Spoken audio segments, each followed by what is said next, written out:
Happy Sunday. Welcome back to my channel. Thank you so much for tuning in. Today I'm going to school to work on fixing up my classroom. I know it's not time for us to go back to work, but yesterday I got up and I was like, you know what, I'm gonna go to work and I'm gonna fix up. I'm gonna start organizing my classroom. And I went and I was like, oh my gosh, it's so much work, mainly because you know, everything closed down in March. We didn't have time to put everything away in the right place that they usually be, because usually when I organize my classroom, I usually sort the stuff in a specific way, even though I did change rooms the year before. And so now I have a smaller classroom with, it doesn't have a closet or anything like that, so I had to put them like in plastic bags and so forth. So I went over there sometime either in April or May, I don't remember, and I put them, you know, in some order, some just store them in a way that, I mean, I thought it was good enough, because yesterday I went, I will be inserting that as well, and I started out and you could see where I got a chance to put the stuff where they are supposed to be. So today I just have a few stuff left to sort, and I also want to do my bulletin boards because this year will be different. There's no doubt about that, in that the classroom wouldn't look the way that it usually looks, which I'm a bit glad about, because I do not like a crowded classroom. I don't like to have a lot of stuff, but it depends on who you work with and administration and what they want to see and how a classroom should look in their opinion. And so that kind of drives what you put on the wall, how things are organized. But I've heard some thoughts about, you know, not putting too much, not doing too much, which should be the thing. But when it comes on to inspections and evaluations, external ones, they have all these things like, oh, this is what they do in Dubai, this is what they do in the UK, this is what should be on your wall, this is how often you should change the wall, and so forth. So this year I hope it will be much better. And another thing that I am trying not to do this year is to stress and to be anxious, because last school year I had a little run-in with some anxiety and so forth, which it was really, really bad. I must tell you, it was very bad, because there were so many changes and lots to do, so I was very anxious. But this year I'm trying not to be anxious. Okay, so I'm in my classroom now. It's a bit bare, but I'm here and I'm gonna get some work done. What it looks like now, pretty bare, but I'm about to get to work to ensure that I'm done before night. So I cleared up that section, put those stuff right there. Then I just have these little things, which more than likely they will be going in the bin. I just need, maybe the day when I do come to work, I will actually do these things, but I know they're gonna go in the bin. And I have over there, that's my teacher table with all the things that you see belong to the children that were in my class last year, and I didn't get a chance to give them the stuff. So I will, maybe tomorrow, I will come and sort them, put them in different bags and give them to those children. And some of these things will go back on the wall as well. Trying to decide if I should do like a bulletin board for each subject. So these two, science and social studies, they were up there, but I don't feel like going all the way up there to stand up, but I'll see about that. And then the little stuff like the classroom jobs, yeah, these are the charts. Not sure if I'll be using them, but I know some of these things are for the wall as well. So the next thing I'm going to do is border the bulletin boards, and that should be it for today.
I'm done with the bordering of most of the boards. I only have those two up there to do, but the rest of these are done. And I also cleaned up that table, put the stuff where they're supposed to go. Still have a few more things left, like this table to empty. I can do that tomorrow for sure. That's if I do come back tomorrow. Maybe I come tomorrow or not, but that would be the only thing that's left. And then we have the final board over there. So now I'm stepping outside to do the outside bulletin board. That will be the last thing that I do. So I'm gonna put the paper on and also border it. That way when I do come, not really sure what I'm gonna put on it as yet, but when I come it will be much easier to do. This is the paper that's going outside there. I hope it's big enough, and I'm gonna just use some red borders around. Picture a video of the before, but this was how the board looked, and then in like literally 1 minute I covered it. So it's about time to border it. I'm just gonna trim the edges and put the border on it. This is what the outside bulletin board looked like. Yeah, it came out like that. That's the end product. Not putting anything on it just yet, but that's what it looks like. So I got back inside and decided that I am going to do this top board, which is the final one, of course. But I'm running out of border, but I'm trying to do a little pattern since I have a lot of teal and blue. Oh wait, I think I have some yellow. Come to think of it, I remember. I have some yellow. So I'm gonna try to make it be teal, blue, yellow maybe, or maybe not. Maybe I won't use the yellow, but I was gonna go for teal and blue at the top and red and something at the bottom, maybe yellow. I think that would be a better idea.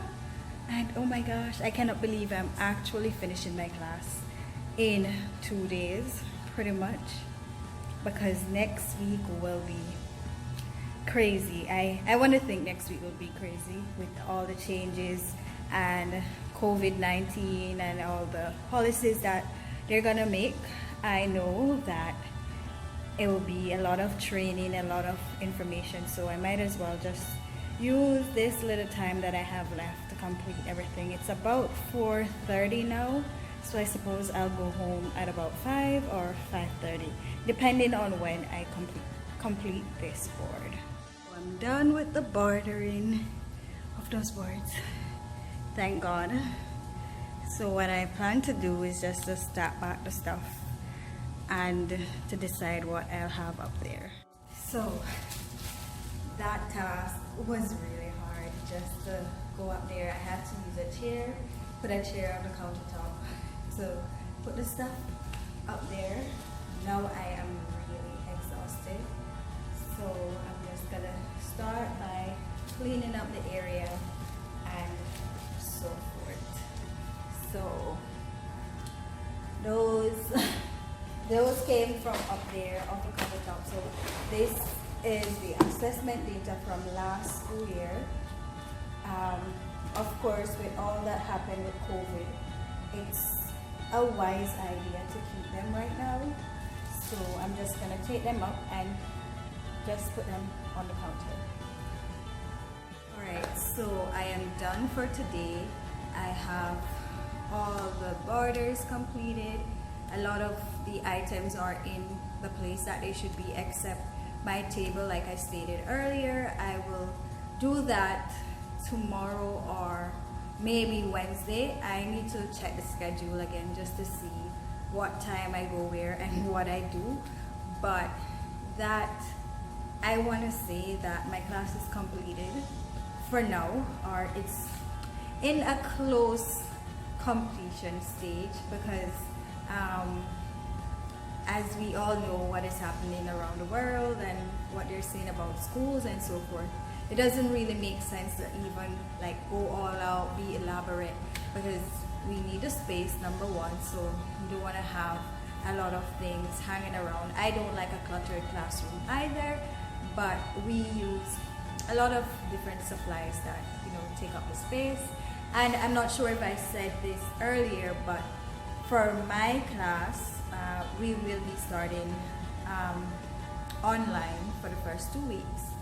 So I think that would probably give me some time to decide exactly what goes on the wall and so forth. But I have the 3 core subjects up: English, math, and science. I'm eliminating some of the stuff that I did the first 4 years in teaching. I had all these, you know, these little theories and all the stuff that you should follow and all of these little stuff. I think I'm really giving them up, or I'm going to use them in a different way. For example, I had a visible learning wall, where it's this big old wall. You see where the children are at, where they started, where they're at, and where they're headed, something like that. And then of course my library will be different. I'm still waiting to hear if we're allowed to have like mats and carpets and so forth in the room. But until then, thank you so much for watching my video. I hope you enjoy seeing what it's like to set up a classroom just to meet the new norm. Of course, I think there are other stuff that, other policies or other protocols that will be in place, but I'm just starting with the minor stuff because I packed up everything. I'm not sure if I'm the only person who did that, but I packed up all my items in a bag because this room this is my second year in this room, so someone else was here, and so I had to sort through all of that. But thank you so much for watching my video, and don't forget to subscribe, and I'll see you next time.